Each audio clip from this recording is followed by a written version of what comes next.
বিক্ষোভের আয়োজন করেছি।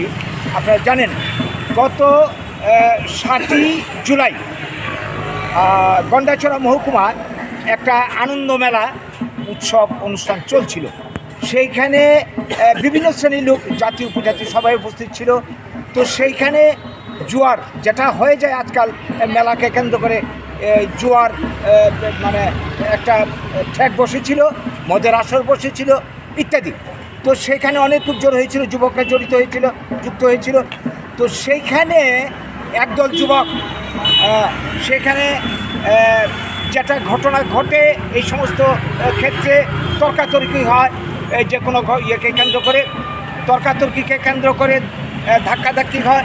তো এতে দেখা যায় কি, ঘটনাতে আমরা যেটা জানতে পেরেছি, একজন উপজাতি যুবক যার নাম পরমানন্দ রিয়াং, সে ধাক্কাধাক্কির চুটে একটা তার বৈদ্যুতিক তার ছিল, সেই তারটা মানে কানেকশান আছে কিন্তু নিচে অসংলগ্ন অবস্থায় ছিল, হালকা ছিল, এখান থেকে সে তারে লেগে যায়।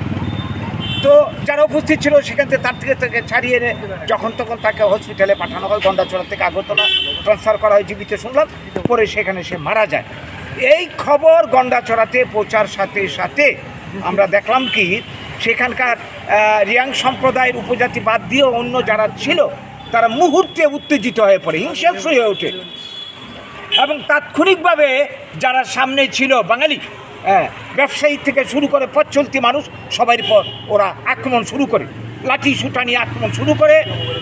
পুলিশ এবং এখানে যারা টিএসআর যারা ছিল কর্তৃব্রত, তারা নির্বিকার, কেউ কিছু করছে না। এই করে মুহূর্তের মধ্যে দাবানলের মতো ছড়িয়ে গেল ঘটনাটা। আপাতত কিছুটা শান্ত হওয়ার পর পরবর্তীকালে আমরা দেখলাম 12 তারিখে গোটা গন্ডাছড়া মহকুমা এলাকা জুড়ে সর্বত্র এরা বাড়িঘরে দোকানপাটে লুটতরা শুরু করে, দোকানের মধ্যে অগ্নিসংযোগ শুরু করে, বাড়িঘরে অগ্নিসংযোগ শুরু করে, রাস্তাঘাটে যাকে যেখানে পায় পিটাতে শুরু করে।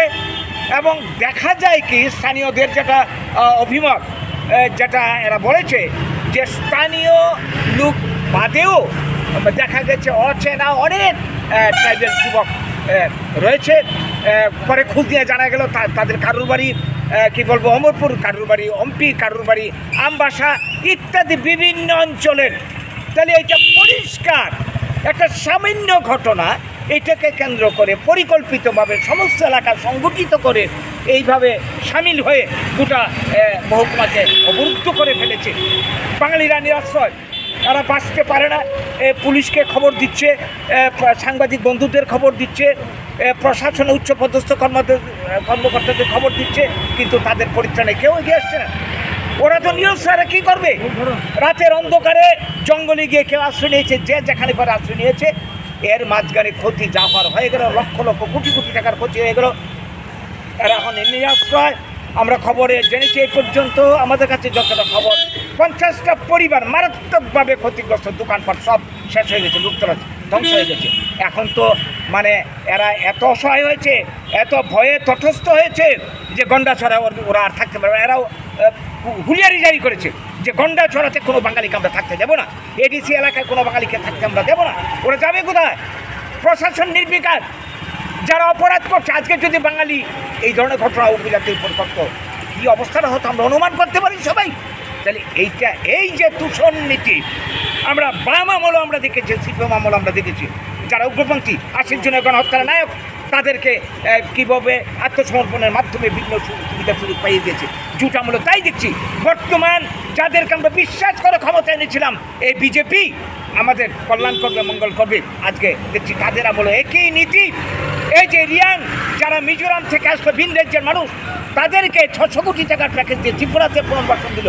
আর 80 জনের গণহত্যার পর থেকে আজ পর্যন্ত লক্ষ লক্ষ বাঙালি এডিসি এলাকা ছাড়া হয়ে, উগ্রপন্থীর আঘাতে স্বজনহারা হয়ে আজকে তারা মানে ভিক্ষাসার হয়ে সারা ত্রিপুরাতে ঘুরে বেড়াচ্ছে। আবার তাদের উপর আক্রমণ। এইভাবে দূষণ নীতি এখন আরো বেশি করে চলছে। এগুলি আর কতকাল চলবে? দেশভাগের বলি, স্বাধীনতার মূল হোতা বাঙালি, এই দেশের ভূমিপুত্র বাঙালি। এইভাবে আমরা কত আঘাত বারবার আমরা সহ্য করবো? শুধু ত্রিপুরা নয়, আজকে আসামের বুকে একই অবস্থা চলছে, গোটা উত্তর পূর্বাঞ্চলে একই অবস্থা চলছে। একের পর এক উগ্রপন্থী আক্রমণ, এরপর আইনের মাধ্যমে আমাদের অধিকার দিনের পর দিন শেষ হয়ে যাচ্ছে। এইভাবে আর চলতে পারে না। এই যে আমাদের আজকের এই যে জাহাজ, আজকের যে বিক্ষোভ, আজকে আমরা 80 জুনের গণহত্যার পর থেকে সেই সময় থেকে আমরা আন্দোলন করে যাচ্ছি। এই সমস্যার সমাধান একমাত্র হতে পারে ভারতের বুকে আমাদের যেটা সাংবিধানিক অধিকার, এই সাংবিধানিক অধিকার আমরা প্রতিষ্ঠা চাই। আমরা কারোর দয়ার পাত্র নই বাঙালি, এই দেশে কারোর মানে কি বলবো সাহায্যের প্রার্থী নই। আমরা নিজ অধিকার বলে জন্মসূত্রে আমাদের এই দেশ, এই রাজ্য, এই অধিকার বলে চাইছি আমরা বাঁচতে। আমরা সবাইকে নিয়েই বাঁচতে চাই, সমান অধিকার নিয়ে বাঁচতে চাই। এই বার্তাটুকু আজকে আপনাদের মাধ্যমে আমরা দিতে চাইছি। তার জন্য আমাদের এই সাংবাদিক সম্মেলন। নমস্কার।